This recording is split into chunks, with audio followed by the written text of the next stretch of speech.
This is Walt Disney World Today. Give us 5 minutes and we'll give you the world. It's Friday, February 24th, 2006, and this is episode number 66 of Walt Disney World Today. I'm Matt Hochberg from MGMstudios.org. Our panel today includes the co-author of the unofficial guide to Walt Disney World, Len Testa. Welcome, Len. Hey-ho, Matt. And we've also got the one, the only Mike Newell of Mouse World Radio. Welcome, Mike. Aloha. And rounding out the group today is, of course, Mike Scopa of MousePlanet.com. Welcome, Mike. Walt Disney once said, "The age we're living in is the most extraordinary the world has ever seen. The human species is still reaching for the stars. Today we are the shapers of the world of tomorrow. Often we can't explain what we see, but the era we are living in today is a dream come true." Where'd that come from? I don't know. Wow. Is it a current attraction?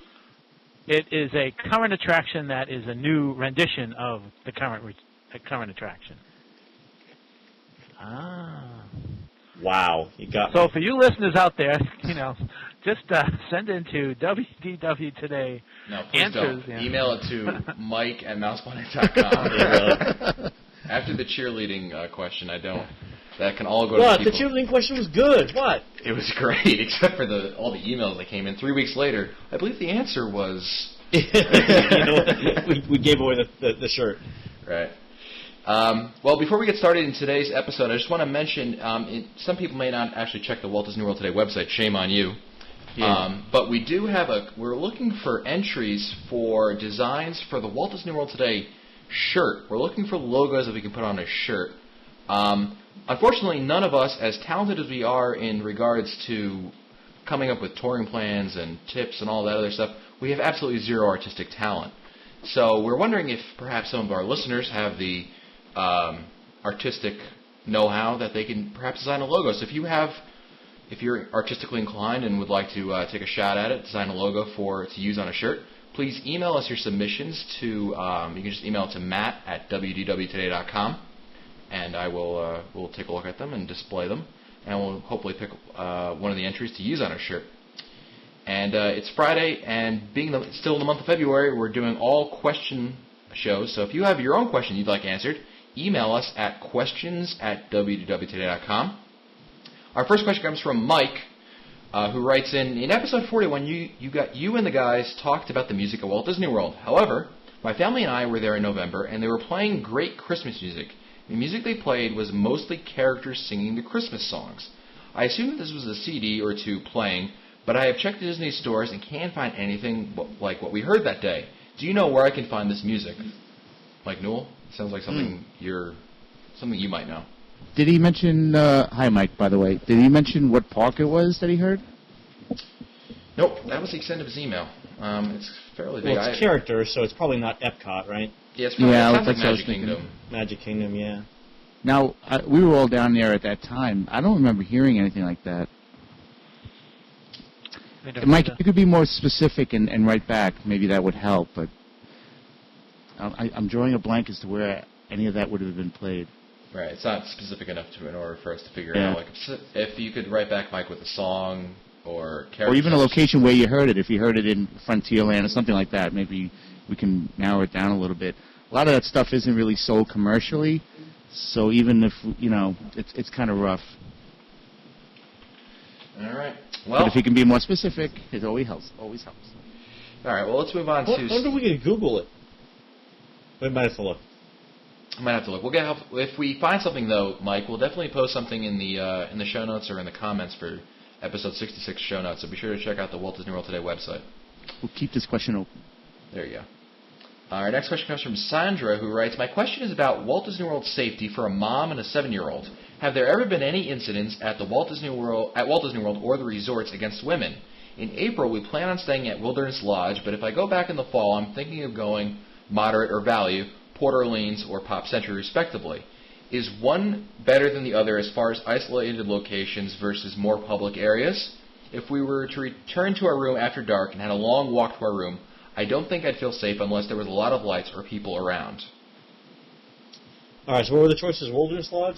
No, she stayed at Wilderness Lodge. She wants to stay at Port Orleans or Pop Century. Well, French Quarter is the smallest it gets. In all the resorts, let's say this first, I think they're all adequately lit at night. Is that right? Yeah, except maybe some of the parking lot areas.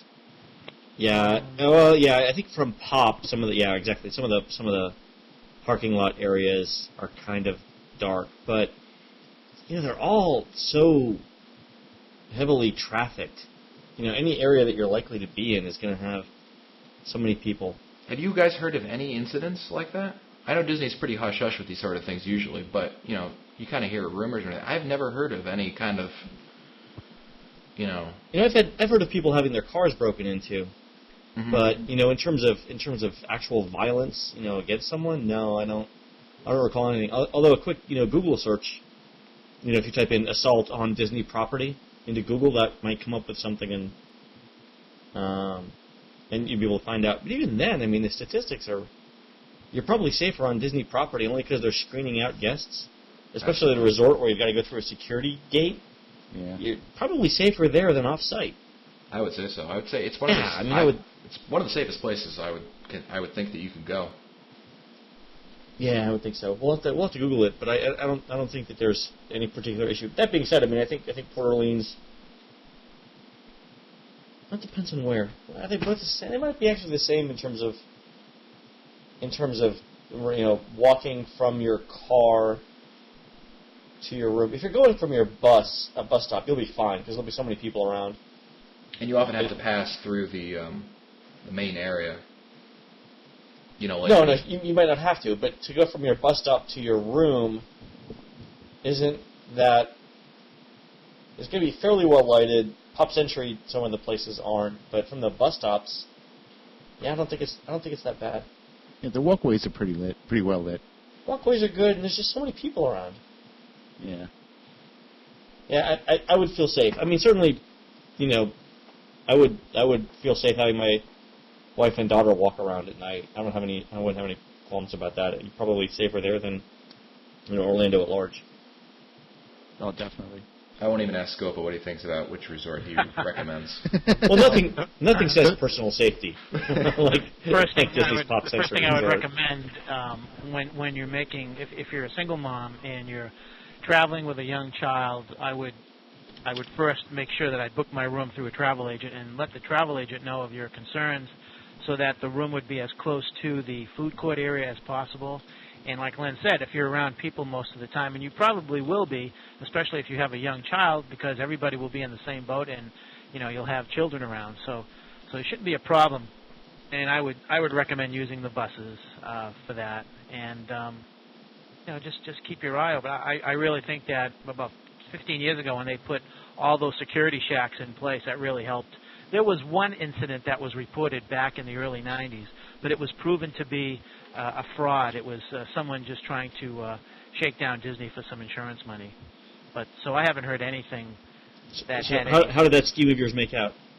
How much did you get? Millions. All right. Well, our next question comes from Ryan from Groton, Connecticut, who writes, I love the podcast and never miss a show.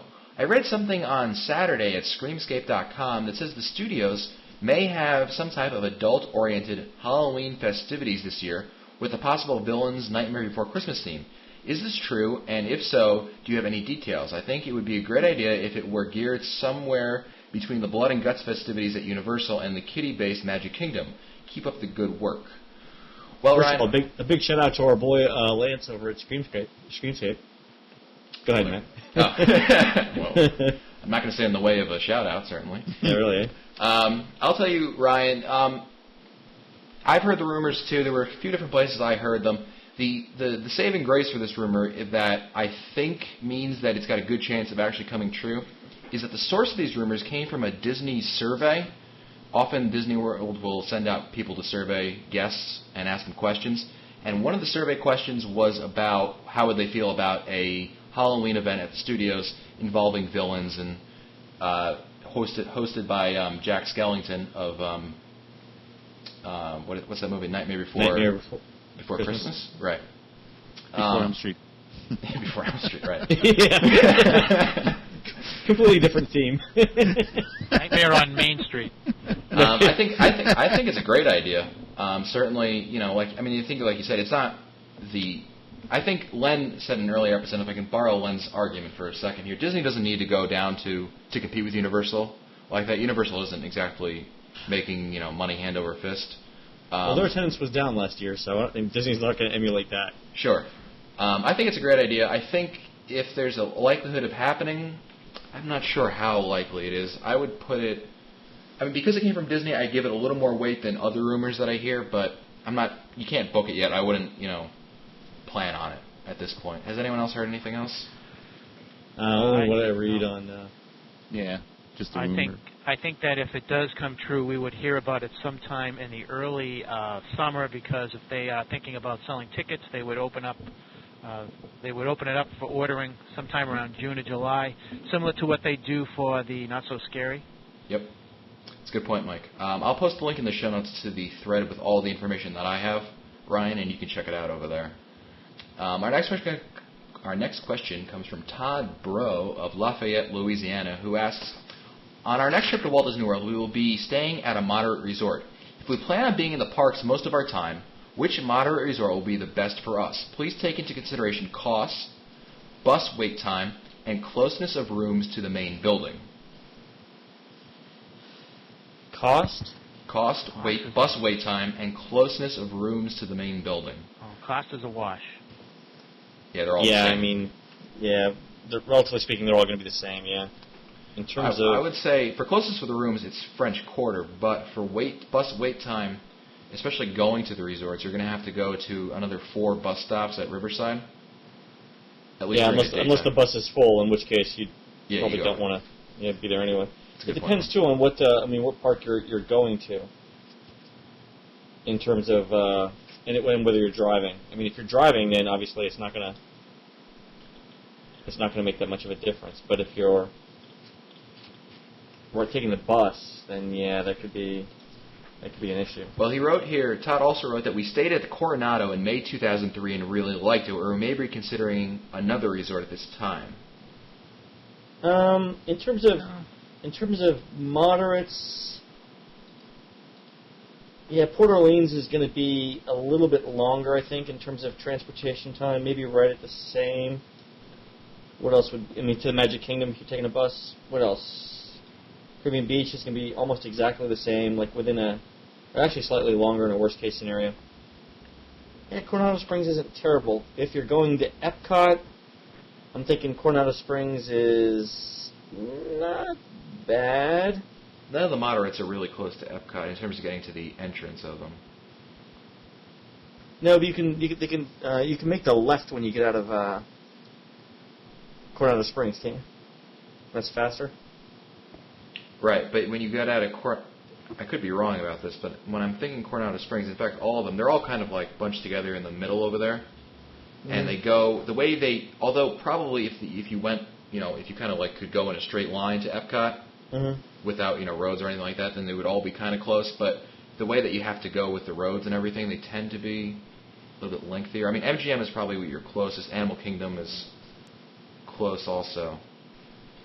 Yeah, I think, in looking at the transportation chart on the unofficial guide, I don't think any other moderate resort is consistently better than Coronado Springs for all of the theme parks.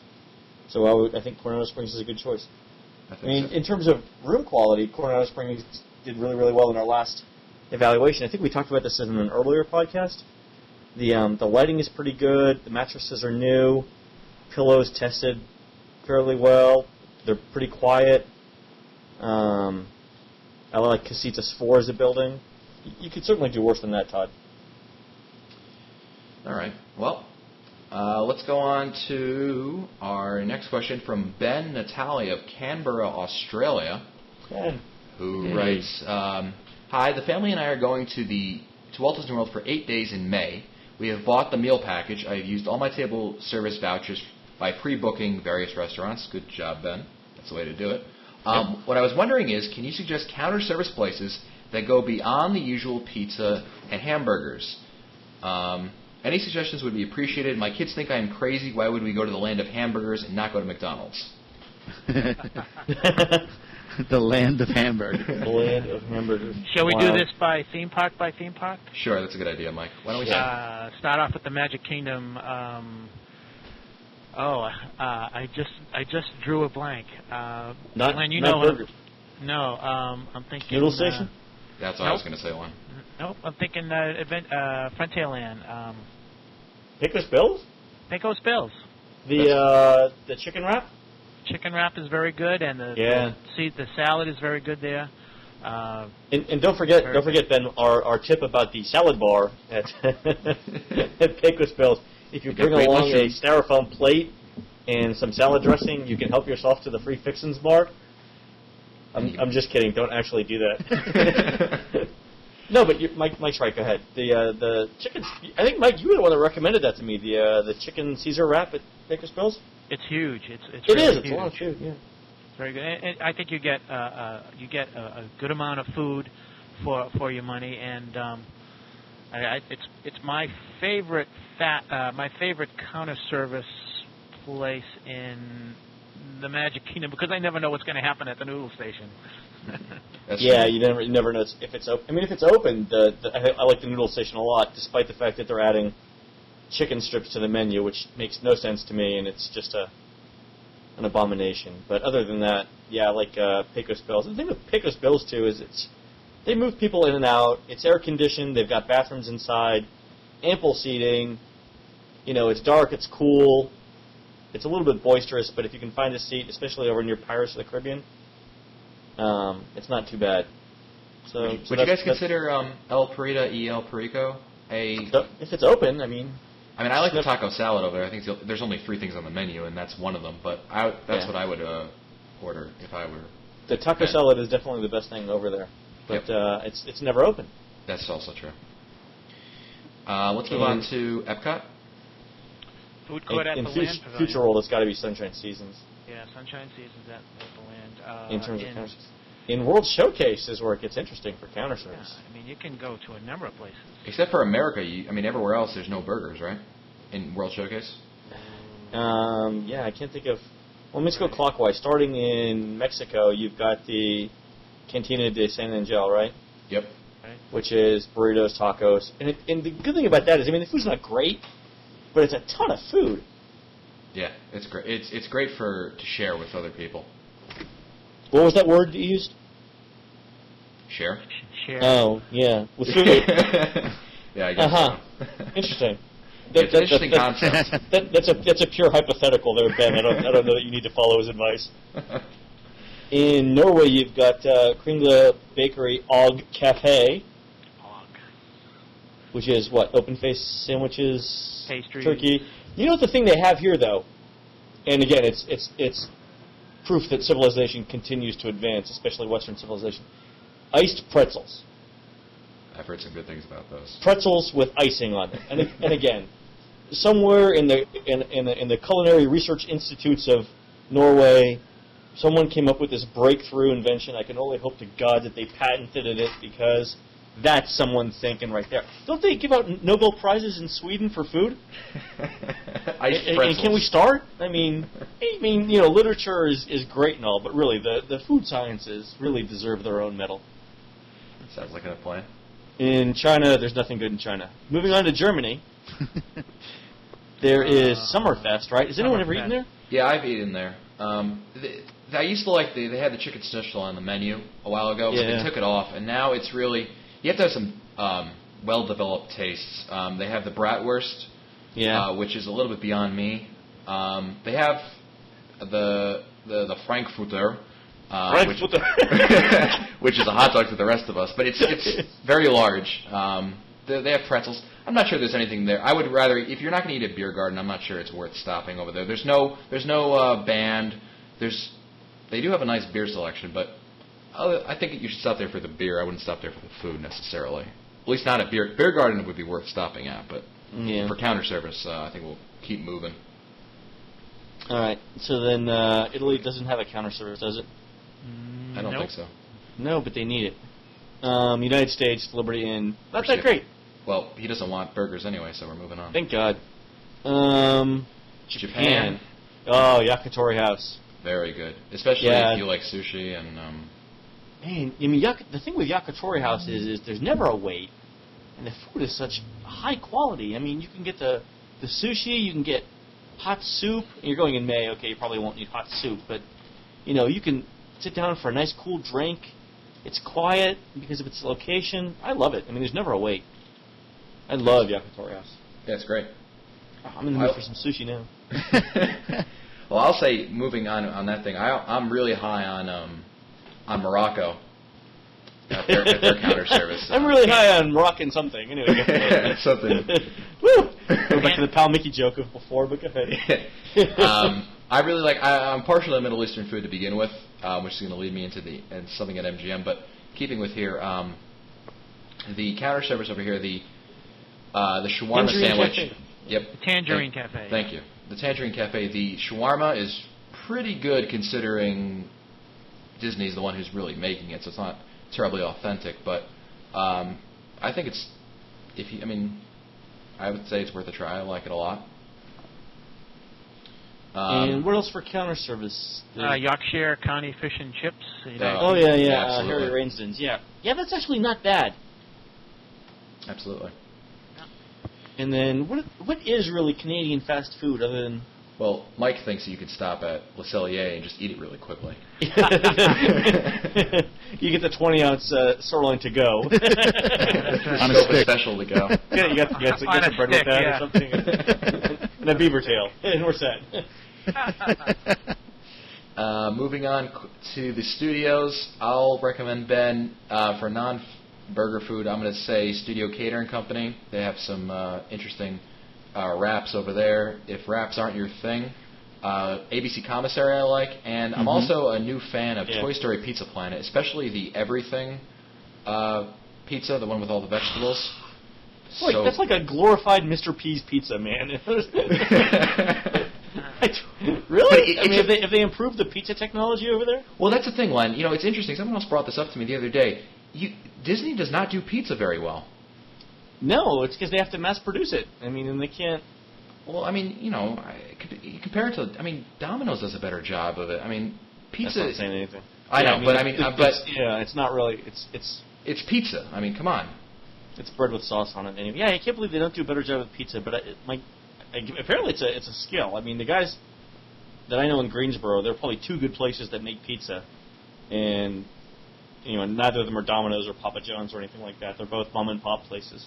Yeah. I imagine that apparently it's a skill that is far beyond the ken of what Disney can produce in its workers.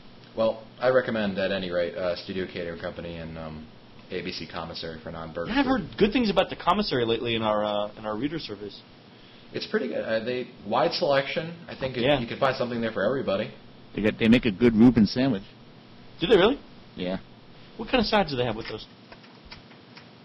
That's a good question. Is it chips? Is it fries? Is it? I had it with chips, but and coleslaw, chips and coleslaw. Yeah, they have slaw. They have rice over there. It's fries, but I think it's fairly advanced, for lack of a better word, for Disney. Yeah. In terms of what they offer over there. And Animal Kingdom. Oh man, you probably start off with Tusker House because you can have breakfast and lunch at Tusker House. I think that's the only counter service. I think that's the only counter service that offers breakfast. Yeah, I think so too. Tusker House is good. I like it a lot. Chicken and fish and.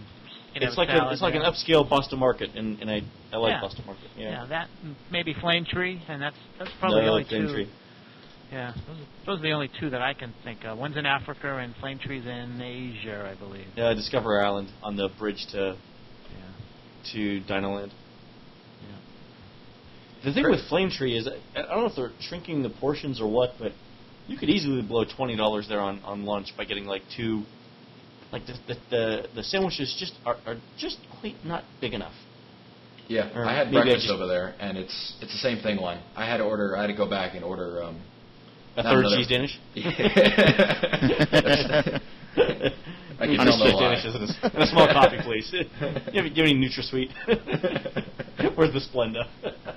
Because that'll kill you. There it is, right there. That'll save it. Heart attack avoided. Well, that's it for us today. Now, this has been episode number 66 of Walt Disney World Today. If you want to find older episodes, read our show notes, or send us your comments, visit the Walt Disney World Today website at www.wdwtoday.com. You can also email us at questions@wdwtoday.com. For Line Test, Mike Scopa and Mike Newell, I'm Matt Hochberg. We'll see you on the next show.